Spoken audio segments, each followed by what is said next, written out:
전국의 학부모님들의 눈과 귀가 되어드리겠습니다. 학부모를 위한 진로 레시피 시작합니다.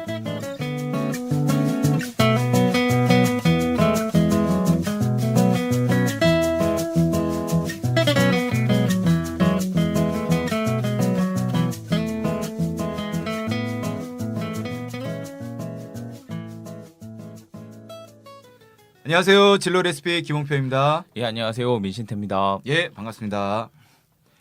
얼마 전 마윈 알리바바 회장은 이런 말을 했습니다. 인류는 지난 20년간 지속된 IT 시대가 저물고 앞으로 30년간 DT, 데이터 테크놀로지 혁명에 기반한 새로운 인터넷 시장이 열리게 될 것이다 라는 말을 했다고 하는데요. 이 IT 강국인 우리나라가 이제 데이터를 기반으로 하는 기술을 발전시켜야 하는 변동기에 다다른 것 같습니다. 마윈 회장의 이야기를 들으며 이공계열도 트렌드를 따라가지 않으면 사양산업이 될 수도 있겠구나라는 생각을 했는데요. 오늘도 임상빈 박사님을 모시고 이공계의 미래 전망과 비전에 대해 이야기 들어보도록 하겠습니다. 박사님 안녕하세요. 네, 안녕하세요. 반갑습니다. 네. 이제 2018년부터 교육과정에 그 소프트웨어 교육이 반영된다고 하는데요. 혹시 들어보셨나요? 네, 맞습니다. 지금 네. 해서 지금 2015년부터 해서 선도학교들, 연구학교들이 많이 선정이 돼서 네. 실제 학교 공교육 현장에서는 잘 교육을 하고 있습니다. 아니 교육과정에 소프트웨어 교육이 왜 필요한 거죠?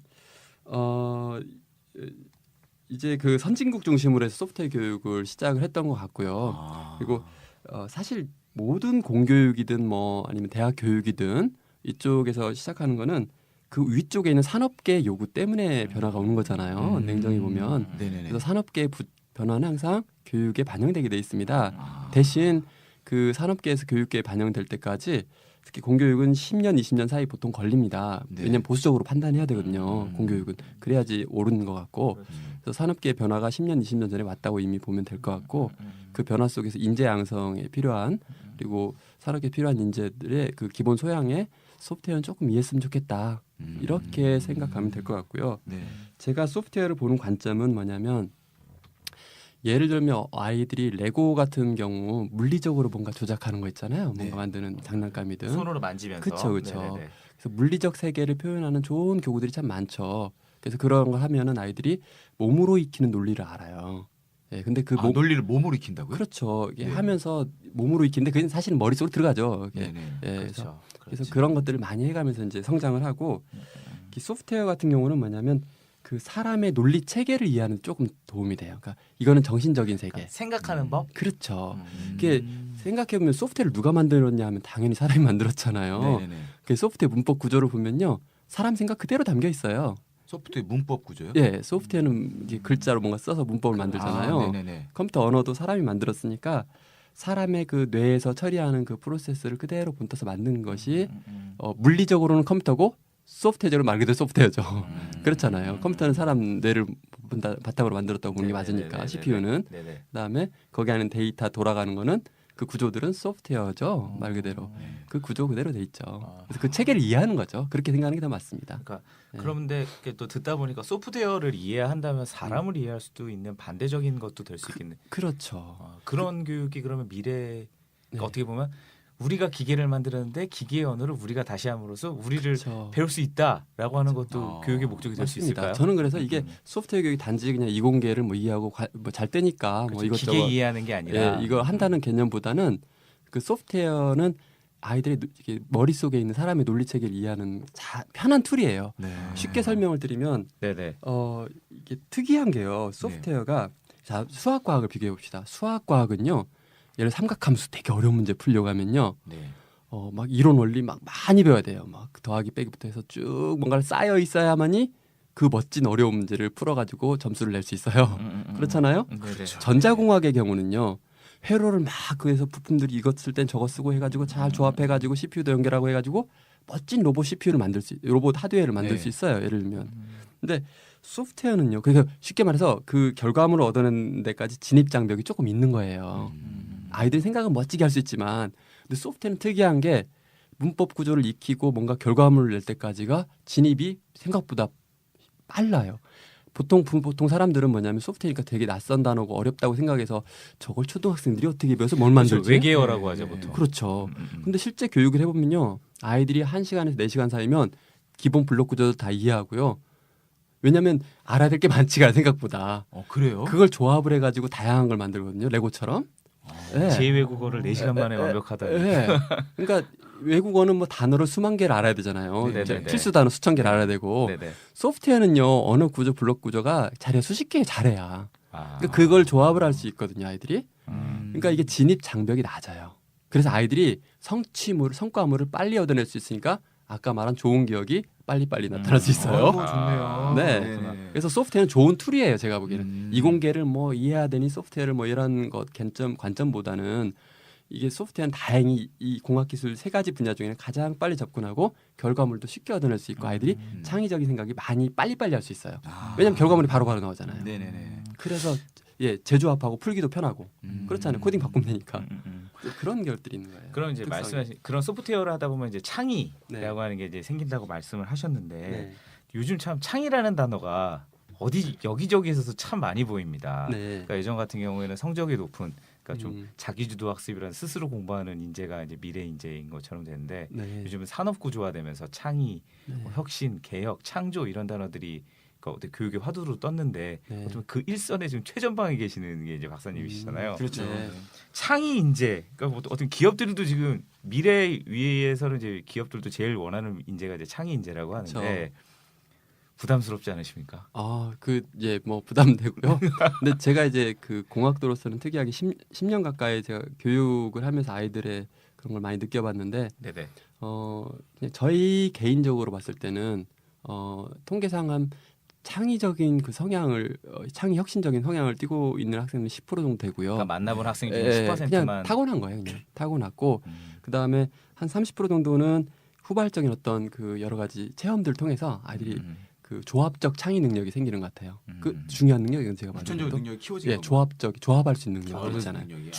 근데 일단 좋아지네. 많이 봐야 되잖아요. 좋아하는 지네요. 예, 뭔가를 많이 보고 만져봐야지 조합할 수 있거든요. 네네. 근데 그 능력 되게 중요하거든요. 근데 조합적인 창의 능력이 한 30-40%가 있어서 어느 정도는 돼요. 근데 그 저는 이제 사람들이 너무 강박관념을 가지는 게 모든 사람이 다 창의성을 가져야 성공한다는 건 좀 아닌 것 같다 했어요. 그래서 창의성은 필요할 때도 있지만 뭐 그래서 그 사람마다 다 강해서 얻을 수 있는 성향도 아니고 네. 그리고 꼭 그게 성공의 비결은 아니거든요.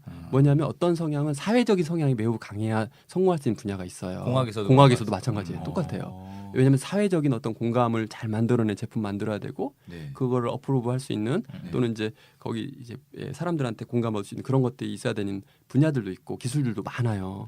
그리고 예술적인 성향을 조금 더 가미해야지 훨씬 더 많은 그 파급 효과를 낼 수 있는 공학 기술 분야도 꽤 많고 그렇잖아요. 또 아주 보수적으로 판단해야 될 공학 기술 분야도 꽤 돼요. 결과물들도.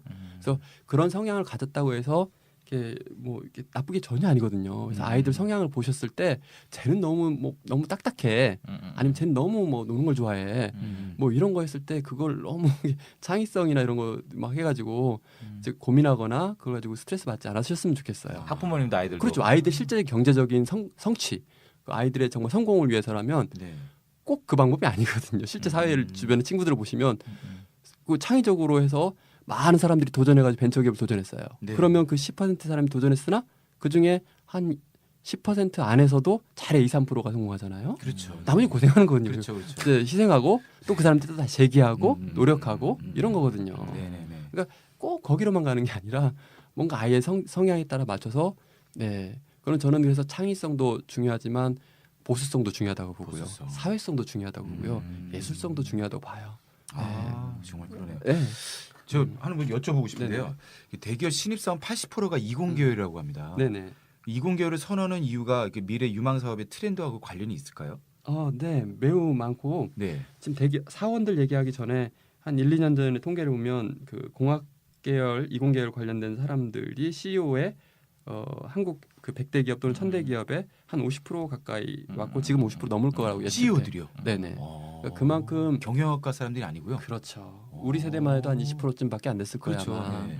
근데 이게 20년 사이에 막 해가지고 이 결론이 뭐냐면 그 사이에 무슨 일이 있었냐면 두 가지예요. 하나는 산업계가 공학기술 관련된 회사들이 많이 생겨난 거예요. 산업 구조가 바뀌니까.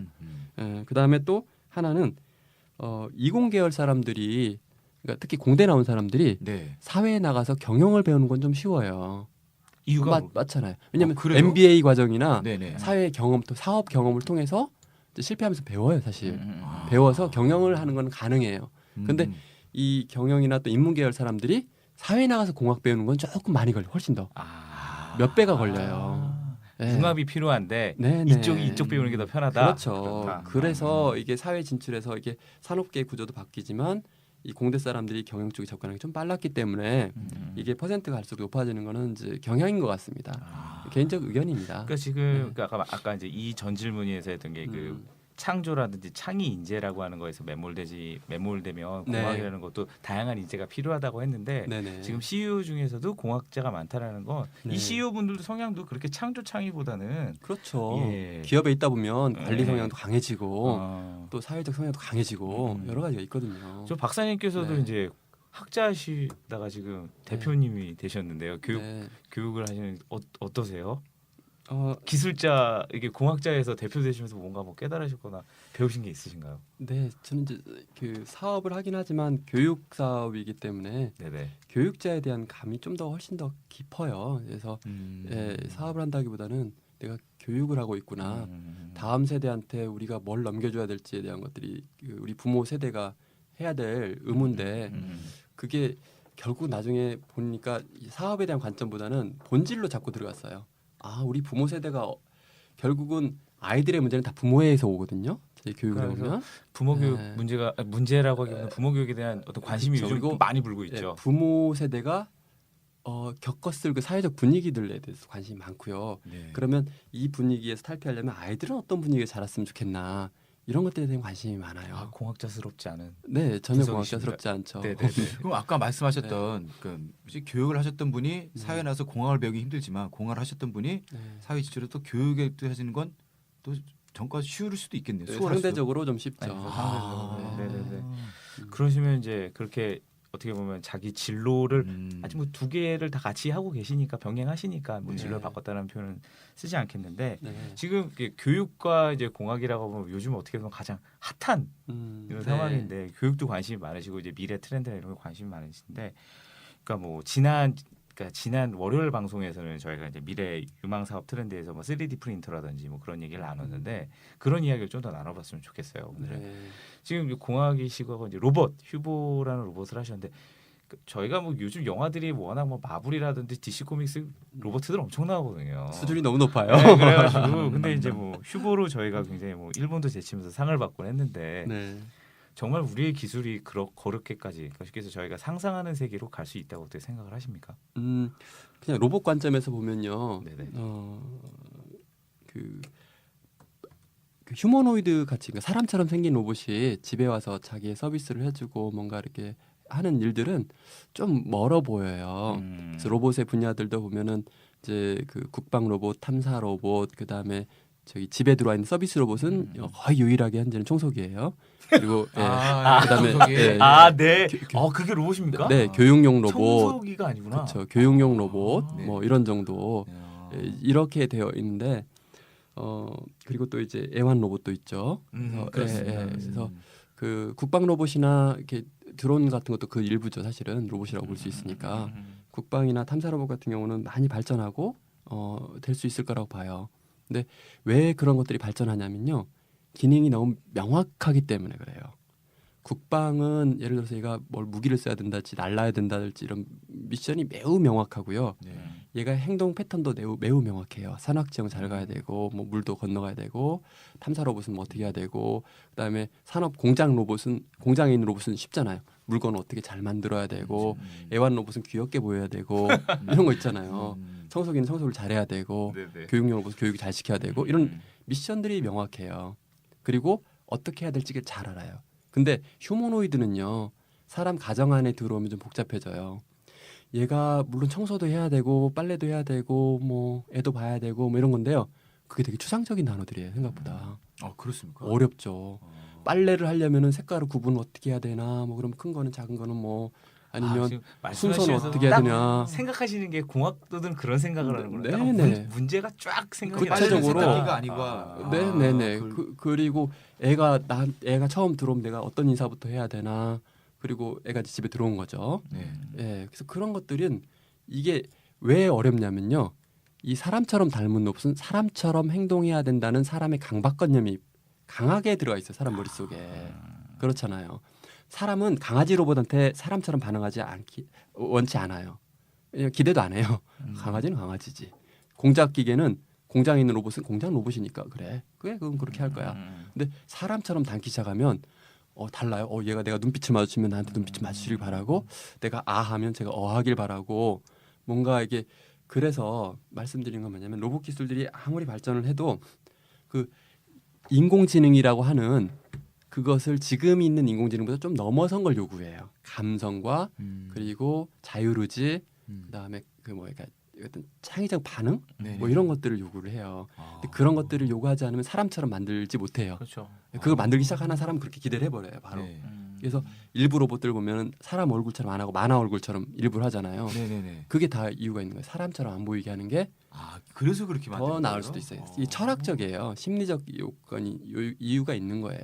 그럼 공학에도 철학이 들어가 있는 거네요. 어떤 그렇죠. 인문학이나. 그래서 제가 했잖아요. 인문학적인 거, 사회적, 관습적, 예술적 이런 성향들이 더 좋은 결과를 낼 때가 많다. 네네. 네, 그래서 그러니까 그런 미래 기술들이 아무리 발전해도 이제 그런 게 있고, 인공지능 얘기가 나왔으니까 그런데 인공지능 같은 경우는 이제 그 아까 말씀드린 거랑 똑같아요. 알파고 같은 거는 우리 사람의 그 물리적 신호 체계, 전기 전달 체계잖아요. 네네. 안에 보면 다 전기가 흘러다니면서 이게 네. 프로세스를 뇌가 이렇게 하고 있는데, 딱 그거를 모델을 잘 본떴어요.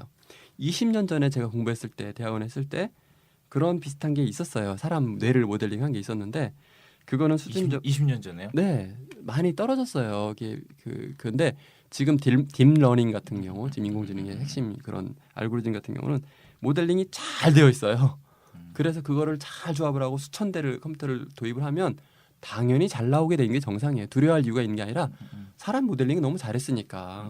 그러니까 성능이 잘 나오는 게 정상이죠. 요번에 인공지능 그 네. 미국의 그 대형 로펌에 취직했다고 그러던데. AI. 네네, 그렇죠. 그럼 이제 사람의 그 능력을 이제 대체할 수 있는 충분한 가능성이 된 건가요? 일부는 그렇다고 보고 있는데, 일부는, 네, 근데 그게 아까 말씀드린 것처럼 모델링을 잘하면 당연히 사람보다 성능이 잘 나옵니다. 왜냐하면요, 쉽게 말해서 공작 기계 있잖아요. 공장에 있는 기계들, 걔네들이 사람보다 생산성이 더 높잖아요. 그렇죠. 그거는 정의가 잘 돼 있어요. 뭐 라면 생산이면 라면 봉지를 이렇게 싸야 되겠다, 뭐 이런 것이 다 나오잖아요. 매우 정확한 미션과 모델링이 되어 있으니까 얘한테 뭘 시킬지 아는 거예요. 알파고도 똑같아요. 알파고도 바둑을 이렇게 된다는 걸 알아요. 규칙을 알기 때문에. 그래서 학습이 가능해요, 애들은, 인공지능이. 근데 스스로 학습을 한다고요. 네, 인공지능 학습을 하니까 스스로. 그래서 왜냐하면 모델링이 너무 명확하니까. 그리고 뭘 해야 될지가 너무 명확해. 바둑은 뭘 해야 될지 알거든요. 근데 경우의 가지가 좀 많아서일 뿐이지. 그러니까요. 그래서 1000대가 넘게 필요한 거고요. 근데 이 그 좀 자유의지나 감성이나 이 감정적인거나 뭔가 다른 영역들 있잖아요. 그 사람의 뇌는 물리적 구조로만 움직이는 게 아니거든요. 그 위에가 프로세서가 있는데 그게 모델링이 안 돼요. 그걸 통해서 사람은 서비스를 느끼고 공감을 느껴요. 사람이. 그건 차원이 다른 거예요. 알파고에서 이기는 또 건. 영혼을 말씀하시는 거 아니에요? 뭐 어떤 그건 잘 정신적인- 모르겠어요. 근데 어쨌든 네. 그 사람 이름 물리적 프로세스 위에 있는 네네. 이 프로세서가 있어요, 보면. 왜냐하면 사람은 공감을 느끼잖아요. 네. 그리고 특이하게 다른 걸 생각할 때, 갑자기 내가 얘기하다가 갑자기 저는 여기 태평양 바다를 생각할 수 있어요, 사람은. 그렇잖아요, 네. 그렇죠? 딴 생각. 예, 예. 삼천포도 많이 가잖아요. 예, 맞아요. 특이한 이 현상들은 사람이 모델링이 안 돼요. 프로그램상에서도 딥러닝에서 모델링이 안 되는 것들이에요. 그래서 그런 게 중요한 거예요. 예, 딴 왜냐하면 생각. 그걸 통해서 사람은 서비스 감각을 받는 거예요. 치과의사한테 서비스를 받을 때 우리가 알파고한테 받는 거랑 다르잖아요. 그래서 그런 것들이 다른 거예요. 그래서 그 이상의 영역에서는 인공지능이 할 수가 없는 거예요. 학습이 안 되니까 일단. 네. 예, 학습을 얘한테 뭘 가르칠 수가 없잖아요. 뭘 해야 되는지 모르니까 우리도. 그래서 인공지능이 갈 영역이 따로 있고, 그래서 인공지능은 빅데이터 같은 여기 뭐 이 사람이 얘기했던 것처럼, 마윈이 얘기했던 것처럼 데이터 기반의 그런 것들은 명확한 미션들이 있어요. 분석해야 될 것들이 있고, 사진 분석하는 것처럼 예를 들어서 그런 것들인 경우는 당연히 얘들이 앞서는 게 정상이에요. 논리적으로도. 예. 그렇지만 사람의 감성을 요구하고 서비스를 받아서 뭔가 하는 것들, 이런 것들은 공감을 얻어내고 이런 쪽 영역은 어려워요. 불가능해 보여요. 제가 보기에는. 그래서 그런 쪽 관계된 쪽 특히 서비스나 뭔가 사람의 그 추상적인 능력들에 대한 것들을 공감시켜주고 하는 그런 분야들은 늘어나면 늘어났지 저는 줄을 거라고 생각하지 않습니다. 다행입니다. 네네. 그래서 지금 일자리 뺏기지 않을까 걱정했는데. 그러니까 알파고가 나오고 나서부터 그렇고 이제 지난 시간 지지난 시간 이제 해가지고 이제 박사님이랑 얘기를 나누는데 이제 융합이라는 얘기가 참 많이 나와요. 맞습니다. 그러니까 지금 뭐 디자인적인 감각도 필요하고 공학도지만 사회적 감각 이런 것도 필요하다고 하는데, 그러니까 얼마 전에 그러니까 방송이나 이건우 선생님도 그런 얘기 하셨는데 스티브 잡스를 사람들이 이공계라고 생각하는데 실제로 뭐 물리학을 전공하기도 했지만 실제로 정말 그분이 그 사람이 특출났던 부분은 고대 그리스 철학이었고 네. 하버드에 가서는 전공이요? 예. 고대 그리스 철학이었고 실제로는 캘리그래피를 1년 공부했다고 그러고요. 예. 그렇군요. 그럼 예. 한자를 썼나요? 스티브 잡스가? 그러니까 네. 그러니까 지금 페이스북 마크 저커버그 같은 경우에는 뭐 네. 컴공 당연히 이제 네. 컴퓨터 공학을 전공했는데 주전공, 그러니까 1학년 때 주전공, 자기가 그래서 고전 문학이랑 이제 졸업할 땐 심리학을 동시 전공했다고 그러더라고요. 그러니까 계속 저희가 알고 있는 이제 유명한 이제 천재급들이죠. 이런 사람들 뭐 레리 페이지도 그렇고 앨런 머스크도 그렇고 공학을 하면서 뭐 경제학이라든지 뭐 엘리 페이지 같은 경우 수준급 색스폰 연주자라 그러더라고요. 다들. 엘리 페이지가 누굽니까? 그러니까 구글 창업자, 구글 만든 사람 이렇게 되는데 그런 분들의 이제 얘기도 그렇고 있는데 융합 얘기도 이제 네. 박사님도 계속 이제 같은 얘기인데 또 실제 사례들이 팡팡 뉴스에 뜨시는 분들이어서 맞습니다. 네. 미래 인재 공학도로서 인문학 어떻게 보시는지요? 참 특이하게 공학자가 아닌 것 같은 느낌이 좀 들어요. 왜냐하면 네. 이 분석을 산업계의 흐름에 따라서 생긴 현상이라고 보여요. 그러니까 이 크게 보면 먼저 나가서 보면 산업계 자체가 1차 산업, 2차 산업, 3차 산업 그리고 이제 4차 지식 산업까지 왔고 이런 것들을 했는데 이 오면서 어떤 것들이 있었냐면 2차, 3차 산업은 대량화가 가능해졌어요. 공장이 대량 생산하고 네네네. 유통업도 커지고 규모의 경쟁을 가졌고 그러면서 사람들이 거기에 대한 신경을 덜 쓰고요. 그다음에 4차 지식 산업에서 지식을 좀 만족시켜주는 곳 쪽으로 왔어요. 근데 지금 그 제품이나 기술의 트렌드를 보면 결국 사람이 사줘야 제품이 되는 거니까 네. 사람들이 뭘 요구하냐면 정신적 만족을 조금 더 요구하기 시작했어요. 쉽게 말하면 1차 산업한테도 뭘 요구했냐면 웰빙 해서 같은 1차 산업 제품이라도 뭔가 조금 더 건강하고 네. 뭐 그런 거잖아요. 그래서 지금 사람의 성향은 뭐 좋은 제품이라는 개념보다는 사람의 정신적 만족을 추구하는 쪽으로 제품이나 기술이 가고 있어요. 산업계로 봤을 때는 그렇잖아요. 아이폰도 그렇고 뭐. 다 그렇죠. 예, 예. 감성을 요구하잖아요. 아이폰도 딱 보면 테크놀로지 대단한 게 아니라 오히려 이미지. 감동 뭐 이런 거 있잖아요. 뭐 예뻐 이거 터치했을 때 튕기고 그래서 사과도 말고. 한 입 먹고 그 이미지를 만들어 놓은 거 그렇죠. 아닐까요? 튕기고 말고 뭐 이런 거 있잖아요. 그래서 아이콘 네. 누르면 뭐 반응이 오고 뭐 이런 것들이 다 아. 감정적인 거예요. 사람의 정신적인 거. 네. 냉정히 보면 더 사람의 정신적인 만족을 하기 위해서 제품들이나 기술에 요구한다예요. 그렇다는 얘기는 그런 사람과 감성과 어떤 그 정신적인 것에 대한 영역은 어디에 있느냐면 공학적인 거는 좀 테크닉한 영역이에요. 네. 구현의 영역이고 그것을 밖으로 이렇게 연결시켜주는 고리들은 좀 인문학적인 게 조금 더 강해요. 예술 쪽이랑. 그래서 융합이 될 수밖에 없는 게 제품이 요구사항이 그런데. 네, 그렇죠. 정말 공학 얘기를 들으면 목적은 확실한 것 같습니다. 계속. 네, 맞습니다. 네. 목적 딱 보이면 그냥 직진인 느낌이에요. 그렇죠. 너무 많은 공학하는 분들이 기술 구현에 대한 관심이 많지만 그 이제 실제로 저는 많은 공학을 하고 교육도 하고 많은 분야에 있었다 보니까 그 사회에 다가서는 그 관점의 채널 네. 여기가 되게 중요해요. 네. 아니 그 뭐지 뭐 하나 좀 뭐 드리고 싶은 말씀이 있는데요. 저는 이제 아무래도 배우니까 네네. 영화나 뭐 이런 거 되게 관심이 많은데 작년에 마션이라는 영화를 봤어요. 그렇죠. 근데 그 마션을 원작자가 네, 소설가가 아니라 컴퓨터 프로그래머예요. 그렇죠. 예. 그렇죠, 그렇죠. 그래서 2009년도에 블로그에 이거를 쓰다가 독자들이 너무 재밌다고 책으로 내달라고 책으로 냈는데 네. 책도 잘 팔리니까 영화사에서 가고 영화 원작자가 된 거예요. 그래서 그러네요. 이게 정말 다른 분야거든요. 컴퓨터 프로그램하고 어떤 영화의 그 원작하고요. 네, 그러니까 아까 말씀하셨던 그 어떤 공학을 공부했을 때 사회에 나와서 뭐 경영을 할 수 있던 것처럼 네. 자기가 좋아하는 분야가 사회에 나왔을 때 다른 분야 전환할 수 있다는 게 너무 이제 실감이 되는 거더라고요. 말씀 들어보니까. 그래서 홍표 씨 얘기하면서 이런 그 공학자들의 이미지는 있는 것 같아요. 그렇죠, 글도 그렇죠. 못 쓰고 그럼요. 그렇죠? 근데 그런 이미지가 아닌 거예요. 그러니까 어마어마한 거죠, 어떤 그죠? 이미지가 있는데 네. 그 이미지가 아니면 신기한 거예요. 그렇죠. 지금. 네, 그러니까 뭐 그 이미지 아시죠? 네, 알고 있습니다. 공부만 하고 막 네. 이렇게 조립만 하시고 그렇다 생각을 했는데 그런 예를 보니까 진짜 와. 예, 박사님. 네네. 그 앞으로 20계열의 비전과 전망은 어떻게 될까요? 네, 그 산업구조의 변화를 계속 말씀드렸던 것처럼 아무래도 비전, 전망 둘 다 좋은 것 같고요. 네, 그 단지 이제 마지막 마무리하는 멘트로서 네. 그동안 많은 학생들이 이렇게 그 전문직 선호 현상이 조금 있었어요. 네.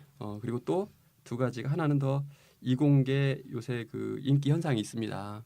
그래서 이 둘 다 좀 경계해야 된다고 생각이 들고 대신 결론적으로는 이공계별 비전 전망은 매우 좋습니다. 산업계가 변하고 있으니까. 그래서 그 어느 인문 계열이나 예체능 계열 가시더라도 이공계에 대한 관심을 놓치지 않으시는 게 조금 더 낫습니다. 예를 들면 결국 나중에 어른 돼서도 그 이공계열 관련된 회사들하고 많이 일하실 수밖에 없는 구조니까 그걸 이해하는 차원에서도 관심을 가지셨으면 하는 게 결론입니다. 그럼 저번에 저희가 뭐 이공계 얘기를 하면서 나올 수 없는 게 그 체험이라는 얘기를 이제 할 수밖에 없는데 그 체험 얘기를 이제 저희가 이제 방송 준비하면서 박사님께서 해주신 말씀이 너무 좋아서 네. 그건 좀 마지막으로 또 여쭙고 싶어요. 네. 체험을 많이 하는 게 좋다고 이제 계속 말씀을 하시는데 솔직히 학부모님들이 돌아다니면 좀 가서 실망하시는 경우도 있고요. 네네. 이렇거든요. 네. 이럴 때 계속 가야 하는 게 맞나요? 아니면은 어떻게 좀 방법이 없을까요? 저는 그래도 가야 된다고 보고 있고요. 그리고 이게 물건 다른 방법은 뭐 없나요? 쉽게 말하면요. 백화점에 많이 어머니들 가시면 옷을 보는 눈이 달라지거든요. 자주 그렇죠. 가면 그거랑 똑같은 쉽게 이해되실 것 같고 그래서 체험 교육들을 많이 해가면서 이렇게 쭉 하다 보면 어떤 게 오냐면 저기는 좀 집중해봐야겠다 아이를 반응 봤을 때 그럴 때는 부모님이나 아이가 스스로 찾을 수 있는 능력이 돼요.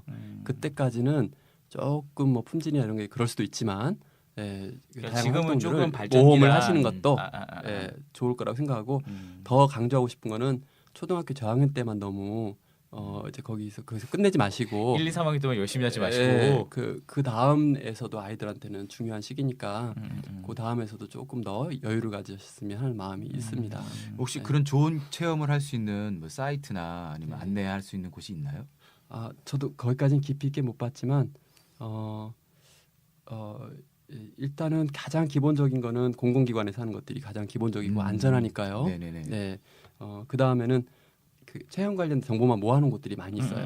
예. 특정 업체는 할 수는 없고 네네네. 그쵸. 그런 것들을 좀 검색해서 찾아가시는 것도 맞고 그게 시작이라고 봅니다. 네네. 그다음에 거기 잘 공개 안 된 것들을 좀 진행할 수 있을 거라고 보고 있습니다. 예. 네네.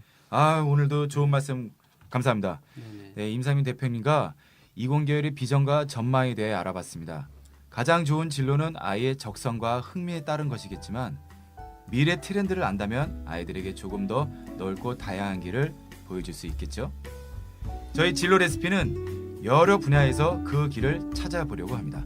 진로 레시피 다음 이 시간에 뵙겠습니다. 감사합니다. 감사합니다. 네.